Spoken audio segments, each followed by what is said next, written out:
We're doing a little garden tour at Jessica's Harmony Gardens. We're in her backyard and it's gorgeous. So I hope you enjoy this garden tour with us.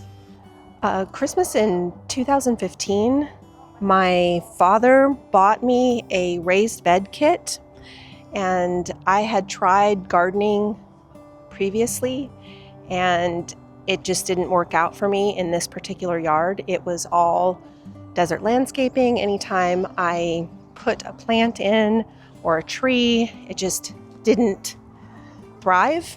So we started with a raised bed in our backyard, and I wanted to be successful. So I started researching and found a few local gardeners, went on their garden tours. We started learning as much as we can about soil, about watering, about mulch, and we decided that this is what we want to do as a hobby and to improve our health.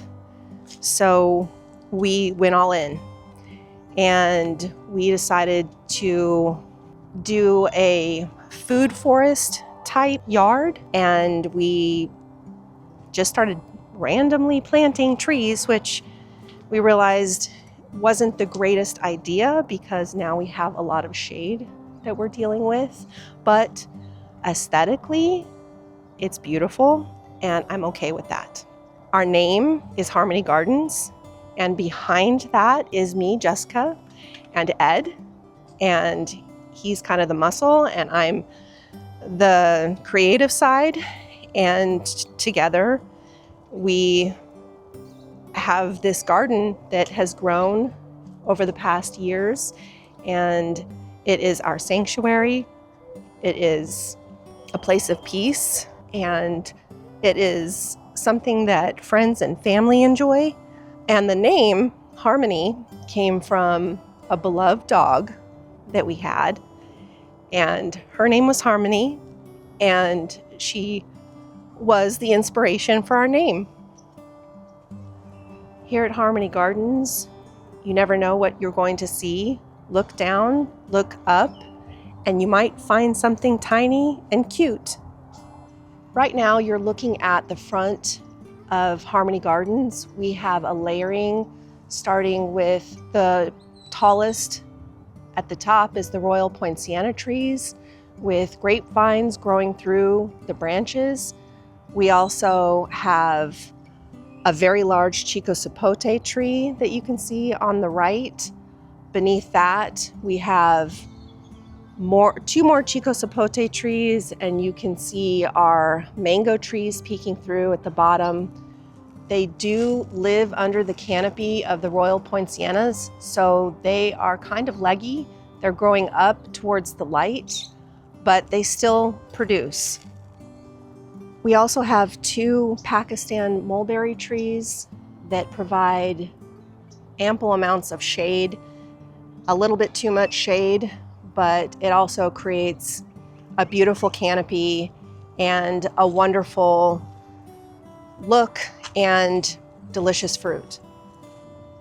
If you notice, tucked in all around our garden are seedlings. We love to put in avocado seeds just to see if they can survive. And in our front yard, we have one that's done very well underneath our moringa tree. And in the backyard, we have 5. In our yard and in our neighborhood, we have cats that frequent our yard. They also use our yard to go to the bathroom, and we're trying to prevent that. And the way we do it are these little spiked mats, and they work pretty well. They do discourage the cats. We don't want to hurt them. We just want them to move along and use the bathroom somewhere else. Welcome to the backyard at Harmony Gardens. Here you'll see our citrus lane, what I call it, because this is where we have the concentration of our citrus trees, all different varieties.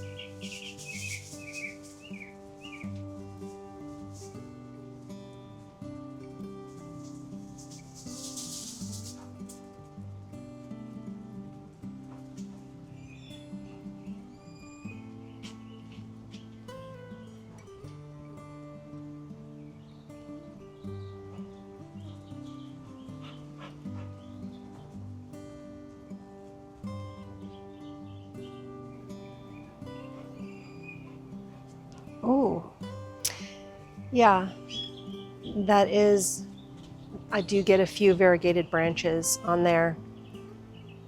which one is this one? It's a Caracara orange, Nice. which isn't uncommon for them to throw the variegated branches. Mm-hmm. Can you tell us about this plant here? Yep. This is a seedling black sapote. I got a fruit box from Miami Fruit years ago, and we like to put the seeds in pots or in the ground, and this one happened to grow. And behind it is a Chico sapote. Oh, from They seed grew from too? seed, yep. Wow. And you're coming up on our Monstera deliciosa. We also have a Thai variegated right there, and it's gone through 2 summers and a winter, and they've done really well. That's a Moro blood orange tree that produces really well. Not every year though.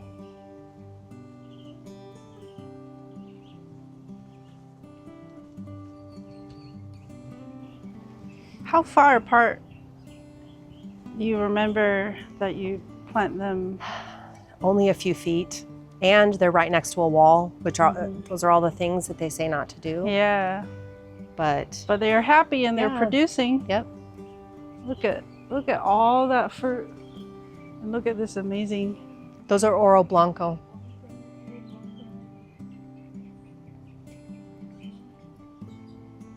You can fit a lot in a very tight space. For home growers especially. This is a Kumquat. kumquat.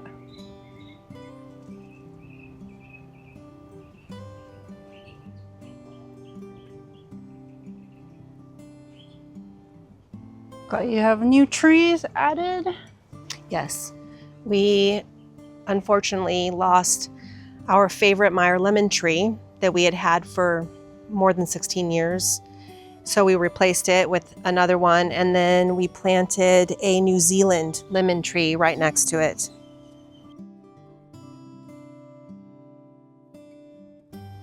And we also have the cat deterrent cover to help keep the cats off of the freshly put down compost.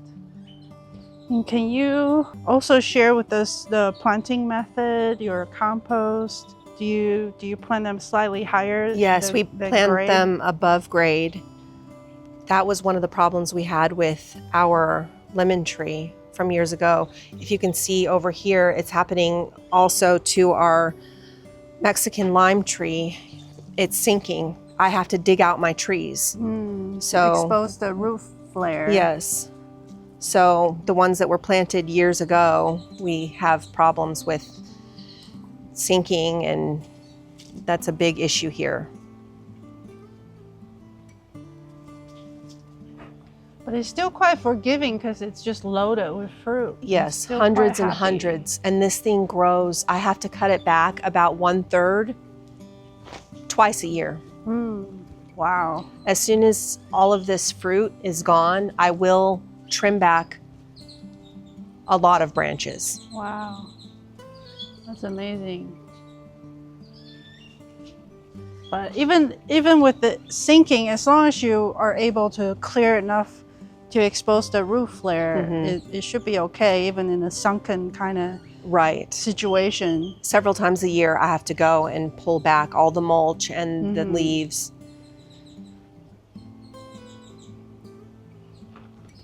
This is mango.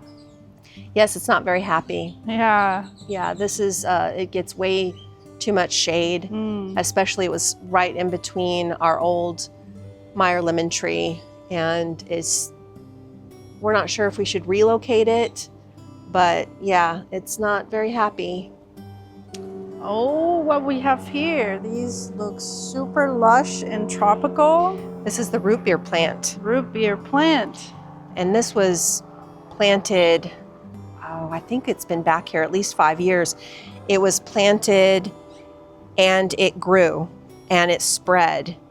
So if it gets enough sunlight, but not too much, it will spread, and it needs a lot of water as well Mm. to look this lush.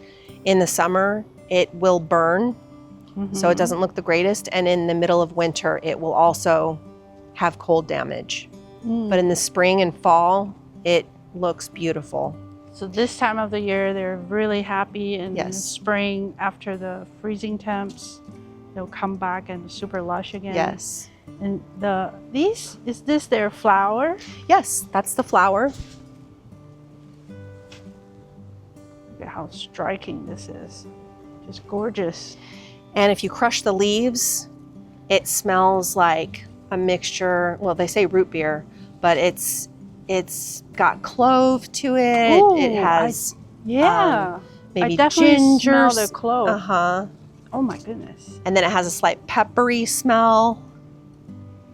And I think I mentioned before, it reminds me a little bit of the betel nut. In Taiwan, we have a culture of chewing betel nut, betel leaves, and this reminds me of that. But it's just so beautiful. And in Mexico, Central and South America, it's used to wrap meat. Oh, okay. That would be So it worth is edible. trying. Yeah. It is edible. It's definitely edible there. Beautiful plant. This is our grape wall. Right now in the fall, the leaves start to transition fall. to Yes. loose leaves. Yeah, going dormant soon. And we're in the mid-50s this morning. It's pretty chilly. And we got apple mint. We also have a boysenberry growing on this side of, yes, it's weaved in and out of the grapevines. And it produces medium-sized blackberry type fruit that is not too sweet, so it's a little bit tart. This is our oldest avocado seedling. I believe it's about 6 years in the ground. Wow. Yeah, and it actually was twice the size, but we had a Rangoon creeper growing through it, and the weight snapped it it. snapped it. So, wow, this is beautiful. but it bounced back. And then we have another seedling, and the only seedlings that we plant are the big Florida style avocados, because we found the Haas varieties they just don't thrive. So you got the reed probably, huh? Various type. Yeah. Various type, because we've got avocado boxes from Miami Fruit, which have all different types of large avocado varieties, and we've planted all of them. So, and just whatever survives. And have you gotten flowers from them No, yet? never. I hear But they're it beautiful. could take up to like 15 years for them to I have bloom. to, yeah. But in the meantime, they're gorgeous. It's gorgeous tree. Absolutely. I mean, just look at that. And we're But not mad about it not flowering. It's fine with us. Look at the trunk, this thing. Well, you have it in like almost a perfect microclimate here. Yeah, right it's by the very house. protected. Right by the house. And which direction does it face? So it gets morning sun. Morning sun in the summer. In the winter, it doesn't get a whole lot of direct sun this time of year. Hi, Max. Hi, handsome. Yeah. All right, let's talk about this beautiful. So yeah, this was a former tortoise pen. We used to have a Greek tortoise, and she lived in here. And we used to grow grapevine along the fence. This is Namwa ice cream. It's ice cream. Nice. And that's a ponytail palm next to it, which I know shouldn't get a lot of water. So it's kind of, Oh. yeah. But everything in there is hand watered. Wow. So I can limit what goes right there. And what's this vine here? This is a Rangoon creeper Rangoon. or And this- Rangoon creeper. This is what kind of toppled the Yes, avocado exactly. tree. But this has really pretty blooms, right? Yes, it does. This is a new planting for us. So we just planted it at the beginning of summer, I believe. So it has not flowered yet. So all these vining new growth In is a few from months. This, wow. We have one over the arbor too, the trellis over there, and that was planted after this one, and it's grown a lot too. Yeah. They love the summers here. It's got such a lush look to it. This is our ice cream bean tree that has been in the ground, I believe, at least 6 years. And it did have a time where it was bigger, but a tree limb fell on it and broke half of it. So it was almost twice the size. It has flowered several years, but I've never once seen fruit produced.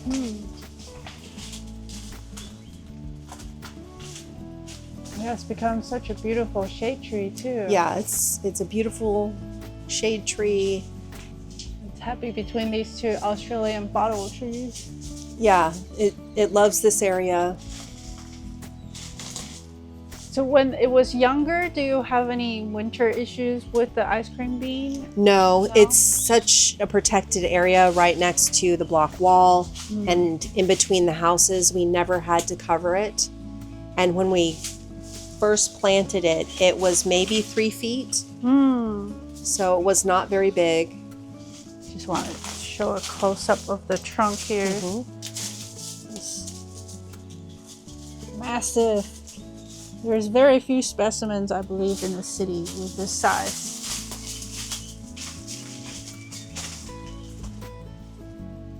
It's amazing.